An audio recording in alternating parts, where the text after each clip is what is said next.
इतना सुनते ही श्रेयांश बड़े ही नॉर्मल और चिल्डिश मूड में अपने दोनों हाथ पॉकेट में डालकर कहता है, अरे दादू, इंटरव्यू तो वो लेंगी, लेकिन मैं तो किसी को अपना इंटरव्यू देने के लिए आया हूँ।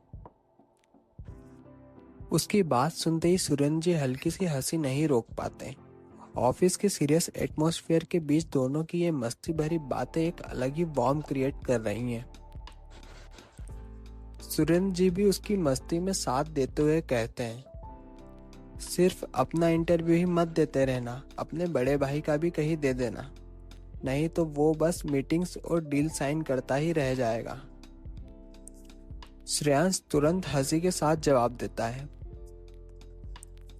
अरे दादू, आप टेंशन ना लो, मैं अपने बायोडाटा के साथ बिग ब्रदर का बायोडाटा भी साथ लेकर चलता हूँ। दोनों जोर से हल्की सी हंसी में पड़ जाते हैं।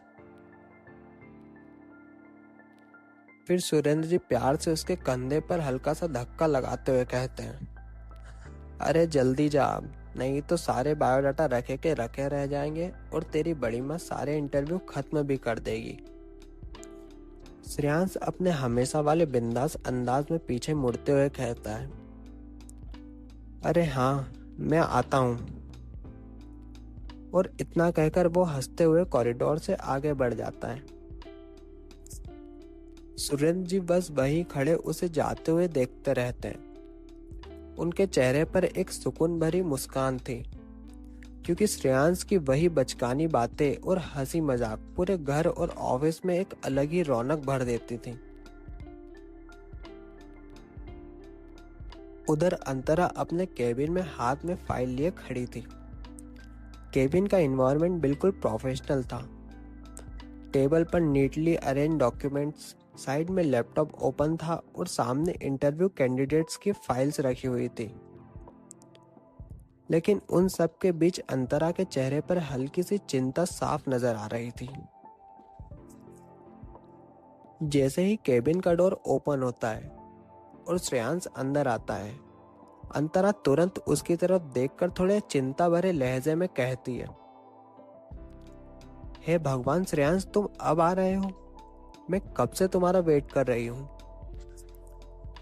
श्रेयांश हमेशा की तरह बिल्कुल रिलैक्स्ड अंदाज में केबिन के अंदर आता है और कैजुअल टोन में कहता है, बड़ी माँ, अब बिल्कुल टेंशन मत लो, मैं आ गया हूं ना, मैं सारी लड़कियों के इंटरव्यू ले लूंगा। इतना कहना ही था कि अंतरा तुरंत उसकी तरफ एक शार्प नजरों से देखती है। श्रेयांश को तुरंत अपनी बात का एहसास होता है और वो हल्की सी ऑकवर्ड स्माइल के साथ जल्दी से बोल पड़ता है, मेरा मतलब सारे इंटरव्यू ले लूंगा। ये सुनते ही अंतरा अपना सर हल्का सा हिलाते हुए कहती है, हाँ हाँ, मुझे सब पता है, अब बहुत हो गया तुम्हारा टाइम पास, थोड़ा काम की बात भी कर लें। उनकी आवाज में हल्की सी स्ट्रिक्टनेस है, लेकिन एक माँ वाला प्यार भी साफ महसूस हो रहा था। यह सुनकर श्रेयांश भी थोड़ा नॉर्मल और सीरियस होने की एक्टिंग करते हुए कहता है, ओके। अंतरा फिर अपने हाथ में पकड़ी फाइल उसकी तरफ बढ़ाते हुए कहती है, तुम ये फाइल चेक करो, मैं 2 मिनट में आती हूँ। श्रेयांश बिना कुछ कहे फाइल ले लेता है और केबिन के टेबल के पास खड़े होकर उसे देखने लगता है। अंतरा एक बार उसे देखकर केबिन से बाहर चली जाती है और केबिन में कुछ पल के लिए सिर्फ पेजेस पलटने की हल्की सी आवाज रह जाती है।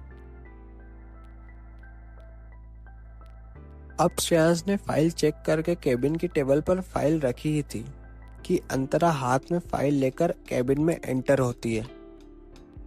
अंतरा एंटर होते से ही, जैसे ही वो अंदर आती है, सीधा श्रेयांश की तरफ देखकर पूछती है, श्रेयांश, फाइल चेक हो गई? कोई प्रॉब्लम तो नहीं?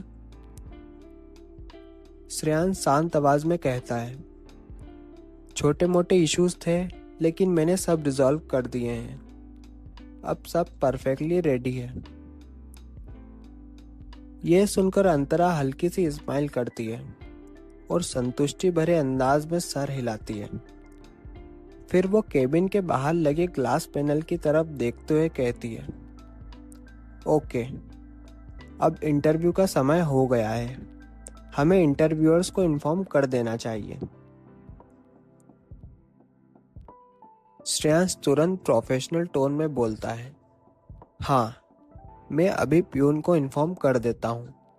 वो सभी इंटरव्यूअर्स को एक एक कर केबिन में भेज देगा। इतना कहकर श्रेयांश डेस्क पर रखे इंटरकॉम की तरफ हाथ बढ़ाता है और प्यून को इन्फॉर्म कर देता है। इंटरव्यू में ऐसा क्या होने वाला है? क्या शीरा भी रेडबैक कंपनी आ रही है इंटरव्यू देने? जानने के लिए सुनते रहिए सच्ची मोहब्बत, सिर्फ मी स्टोरीज पर।